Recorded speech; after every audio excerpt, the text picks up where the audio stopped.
வணக்கம். இன்றைய முக்கிய செய்திகள்.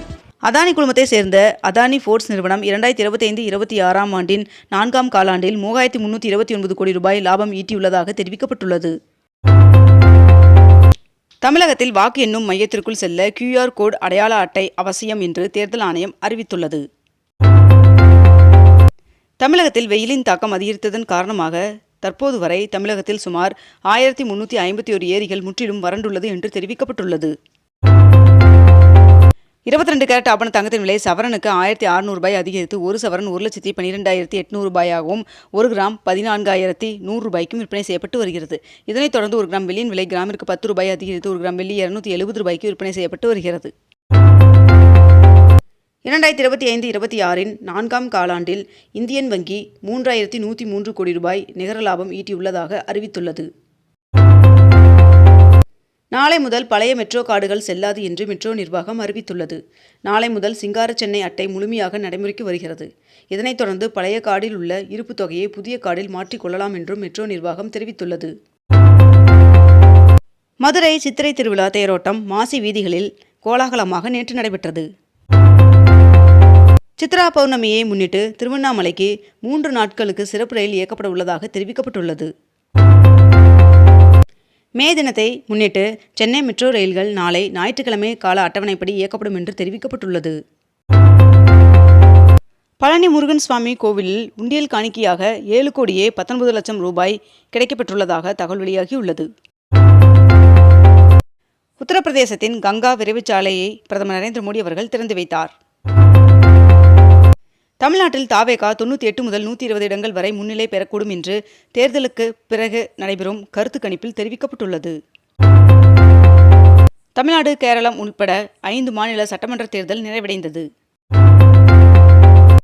திருச்சானூரில் பத்மாவதி தாயார் சுவாமி கோவிலில் வசந்தோற்சவம் தொடங்குகிறது.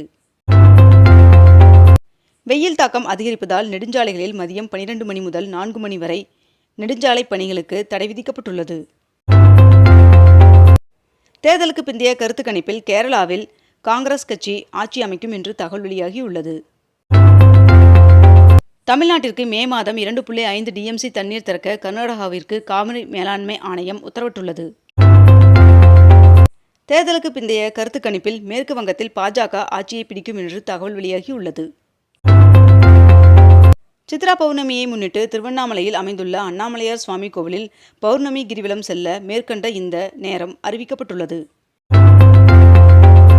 தமிழகத்தில் மே 4ஆம் தேதி வாக்கு எண்ணும் பணியை கண்காணிக்க 234 தொகுதிகளிலும் வெளி மாநில பார்வையாளராக IAS அதிகாரிகளை நியமித்து இந்திய தேர்தல் ஆணையம் உத்தரவிட்டுள்ளது.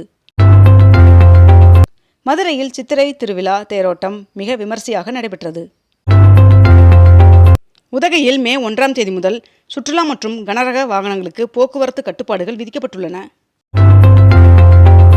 மே 1ஆம் தேதி புதுச்சேரி ஜிப்மர் மருத்துவமனையின் வெளிப்புற நோயாளிகள் பிரிவு இயங்காது என்று ஜிப்மர் நிர்வாகம் அறிவித்துள்ளது. சென்னை ரயில்வே கோட்டம் 2025-26 நிதியாண்டில் 1290 கோடி ரூபாய்க்கு சரக்கு வருவாய் ஈட்டி சாதனை படைத்துள்ளது என்று தெற்கு ரயில்வே தெரிவித்துள்ளது.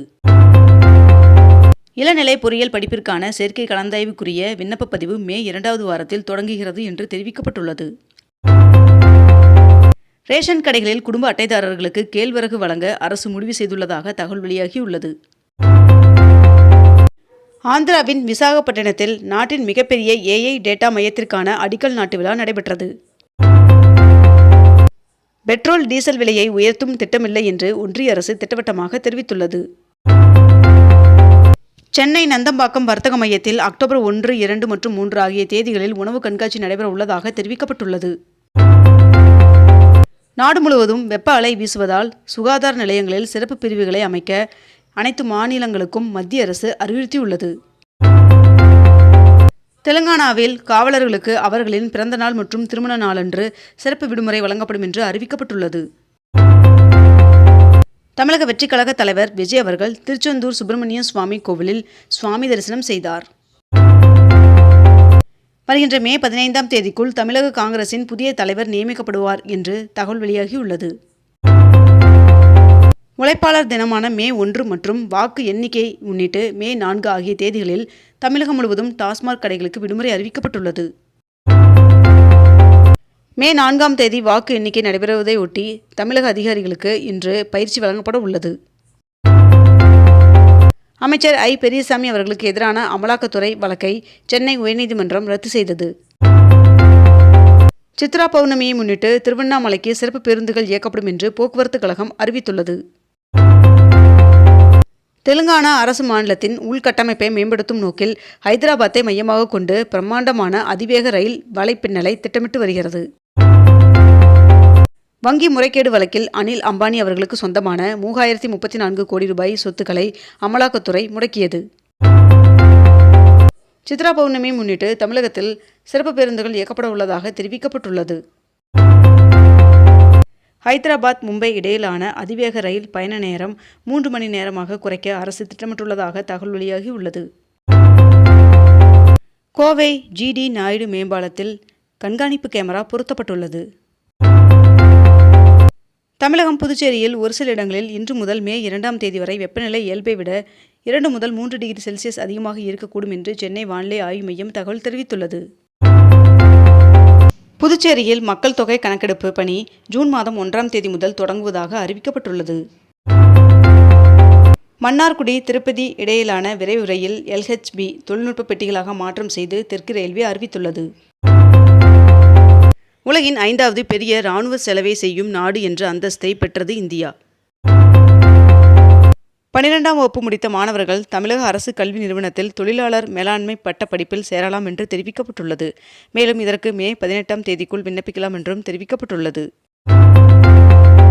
இந்தியா நியூசிலாந்து இடையே தடையற்ற வர்த்தக ஒப்பந்தம் கையெழுத்தானது என்று ஒன்றிய அமைச்சர் பியூஷ் கோயல் அவர்கள் தெரிவித்துள்ளார். சென்னை உயர்நீதிமன்ற வழக்கறிஞர்கள் சங்க நிர்வாகிகளுக்கான தேர்தல் இன்று நடைபெறவுள்ளதாக தெரிவிக்கப்பட்டுள்ளது. அமராவதி அணையின் நீர்மட்டம் 21 அடியாக சரிந்துள்ளது. கோடை விடுமுறையொட்டி ஏலகிரி மலைக்கு சுற்றுலா பயணிகளின் வருகை அதிகரித்துள்ளது. நிதி ஆயோக்கின் புதிய துணைத் தலைவராக அசோக் குமார் லாஹிரி அவர்கள் நியமனம் செய்யப்பட்டுள்ளார். அகில இந்திய கராத்தே போட்டியில் காஞ்சிபுரத்தை சேர்ந்த மாணவர் தங்கம் வென்றார். நாடு முழுவதும் LPG சிலிண்டர் விநியோகத்திற்கு OTP அடிப்படையிலான முறையை மே மாதம் முதல் 100% கட்டாயமாக்க அரசு முடிவு செய்துள்ளது. பழனி முருகன் சுவாமி கோவிலில் நடைபெற்ற உண்டியல் காணிக்கை எண்ணும் பணியில் முதல் நாளில் 4,62,00,000 ரூபாய் வருவாய் கிடைக்கப்பட்டுள்ளது. 2027ஆம் ஆண்டிற்கான பத்ம விருதுகளுக்கு விண்ணப்பிப்பதற்கு ஜூலை 31ஆம் தேதி கடைசி நாள் என்று ஒன்றிய அரசு அறிவித்துள்ளது. இத்துடன் இன்றைய தலைப்புச் செய்திகள் நிறைவடைகின்றன. மேலும் இதுபோன்ற அண்மை தகவல்களை உடனுக்குடன் தெரிந்து கொள்ள அக்னிபூ சேனலை சப்ஸ்கிரைப் செய்து கொண்டு தொடர்ந்து இணைந்திருங்கள். நன்றி, வணக்கம்.